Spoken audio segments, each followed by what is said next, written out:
పశ్చిమ గోదావరి జిల్లా పాలకొల్లులో municipal sanitary environment సెక్రటరీగా పనిచేస్తున్నటువంటి షకీనా బేగంపై టిఫిన్ సెంటర్ ధనలక్ష్మి అనేటువంటి మహిళ దాడికి పాల్పడ్డారు. ఇక విధి నిర్వహణలో భాగంగా మున్సిపల్ పన్ను నోటీసు ఇచ్చేందుకు వెళ్లగా ధనలక్ష్మి అనేటువంటి మహిళ నోటీసు తీసుకోకపోగా తనపైన దారుణంగా దాడి చేసిందంటూ షకీనా ఆవేదన వ్యక్తం చేశారు. షకీనా పైన జరిగినటువంటి దాడిని ఖండిస్తూ మున్సిపల్ సిబ్బంది ఫిర్యాదు చేశారు. ఫిర్యాదు మేరకు పోలీసులు కేసు నమోదు చేసి దర్యాప్తు చేపట్టారు.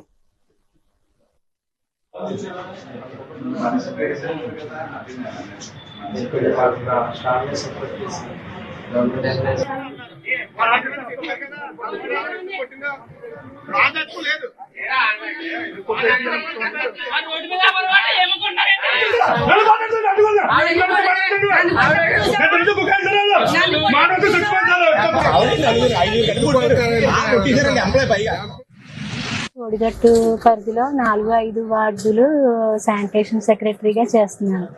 నా విధి నిర్వహణలో భాగంగా నేను డిఎన్ఓ ట్రేడ్ వృత్తి పన్ను వాళ్ళు నిర్వహించే వ్యాపారానికి కానీ లైసెన్స్ డిమాండ్ ఇవ్వడం కోసం వెళ్తే ఆ ధనలక్ష్మి టిఫిన్ సెంటర్ లో లేడీ ధనలక్ష్మి అనే ఆవిడ డిమాండ్ మేము తీసుకోమని నా చెయ్యి వెనక్కి విరిపి నన్ను జుట్టు పట్టుకుని ఈడ్చుకుని లోపలికి తీసుకెళ్ళి మెడలు వంగోబెట్టి తల మీద మెడల మీద కొట్టి గోబ మీద కొట్టింది.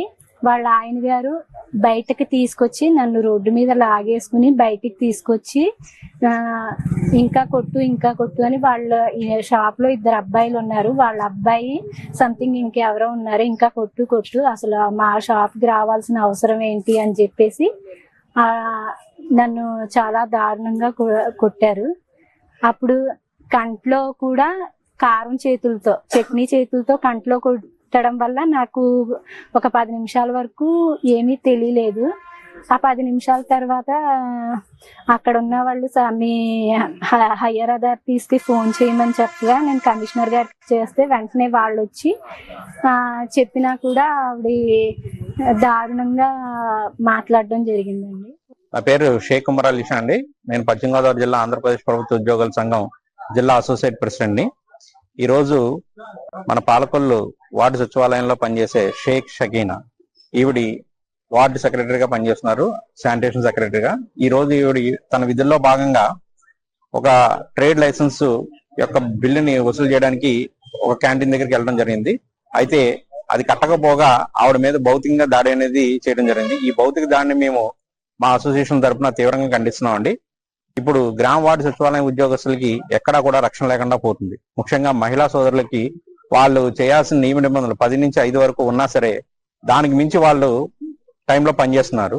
కానీ వాళ్ళకి ఎక్కడా కూడా రక్షణ